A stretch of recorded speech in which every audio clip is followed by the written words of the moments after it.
So I had a very interesting theater experience today as I went to see Ryan Coogler's Sinners, starring Michael B. Jordan, Miles Caton, Haley Steinfeld, and others. So I'm not above admitting when something is beyond my depth. And I think there were definitely parts of this movie that went over my head and that I just didn't understand. There's a couple different reasons for that. One is just simply there were things that were discussed or portrayed that I think were just beyond the realm of my experience as a person. And then secondly, I'm not sure if this was a problem with my theater auditorium or if this is just the way the movie sound is mixed, but there were moments where it was very hard to understand the dialogue because of how it seemed to be mixing with the scoring and the music in the movie. So I'm going to try to explain the things that I got from this movie, talk about the things that I liked, and then maybe some things that I was a little lost on, and we'll go from there. So the movie opens up by presenting this idea that there are some people in the world who can make music in such a transcendent way that it almost becomes a bridge spiritually between good, evil, a bridge culturally, a bridge between the past and the future. And it presents music as this thing that kind of transcends maybe morality, transcends time, transcends culture, transcends any one person's experience of the world. And this was probably one of the most interesting ideas, in my opinion, that the movie explored. There's this really, really cool scene about halfway or maybe even more through the film that depicts this idea really, really interestingly. And it's a scene where one of the main characters, Sammy, played by Miles Caton, is playing a blues song. And as he's playing, everybody's dancing, and then the camera moves around the room. You start to see people represented from various cultures. You start to see people represented from like future timelines, past timelines.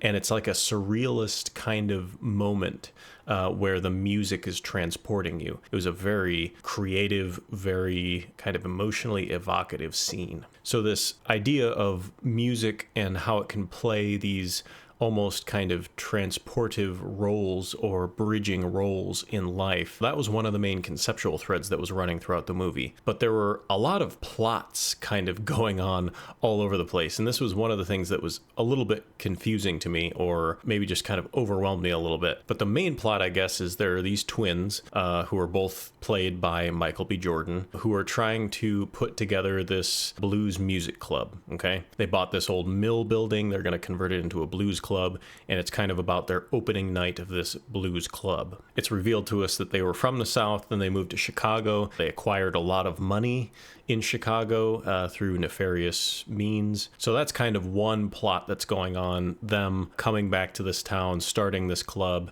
them interacting with people who they obviously have a history with. Another aspect of the story that is explored much more toward the end of the movie is that the person who sold them this mill building to start their club in is actually a member of the Ku Klux Klan, and he's basically plotting to wipe everybody out in the club after they have their first night.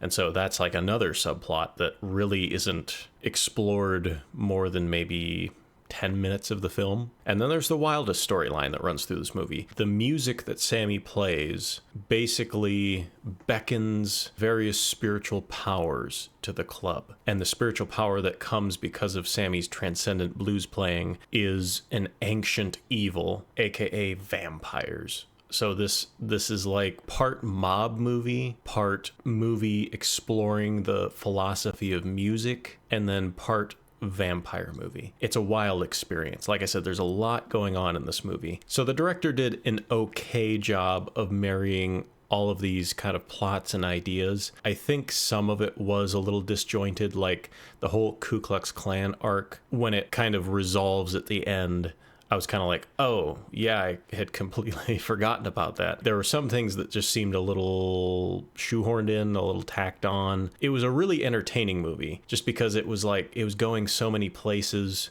The ideas it was exploring were very interesting. The people cast were very interesting. Miles Caton has an amazing voice, and there's a lot of him singing and playing instruments. Michael B. Jordan is entertaining to watch. Haley Steinfeld is good. The actors involved are all pretty good, I think, and they give some good performances. I was a little confused as to why Michael B. Jordan had to play twins. The characters that he played, they weren't distinct enough from each other that they really added that much to the movie. I feel like they could have just been one person. It would have played the same in the movie. So I'm not really sure why they made him play two different characters who were twins. That didn't make a whole lot of sense to me. There were moments in the movie where the whole vampire arc became a little schlocky. There was a couple moments where somebody, who was a vampire levitated in kind of a menacing way, and I was like, ooh, that was kind of cringy. It's just a wild ride, man. It's hard to explain this movie. So I think my biggest problem with the movie, at least personally, is that at a certain point I felt like all of these varying plot lines started to compete with each other, and they just didn't mesh in a way that felt comfortable. It didn't mesh in a way that felt like we had one coherent story and idea here. It seemed like we were running with the former mobsters trying to start a club storyline in the beginning of the movie. Then it shifted to just straight vampires. And then at the very end, we got a little mob revenge against the Ku Klux Klan. All of these things are very interesting. I just don't know that they meshed the best in this movie. Or maybe I'm missing something that is the thread that sews these together in a more coherent fashion. So I'm definitely open to new perspectives and clarifications on this movie. So I would rate this movie probably a 3 out of 5 stars. I definitely would like to watch it again to see if I maybe understand a little bit more of what's going on or piece things together a little better. But yeah, I'm not mad I went to see it. It was an entertaining time. It has a 98% on Rotten Tomatoes, and I don't think I liked it quite that much. So, yeah, let me know what you think in the comments. I appreciate you being here with me. Have a good one.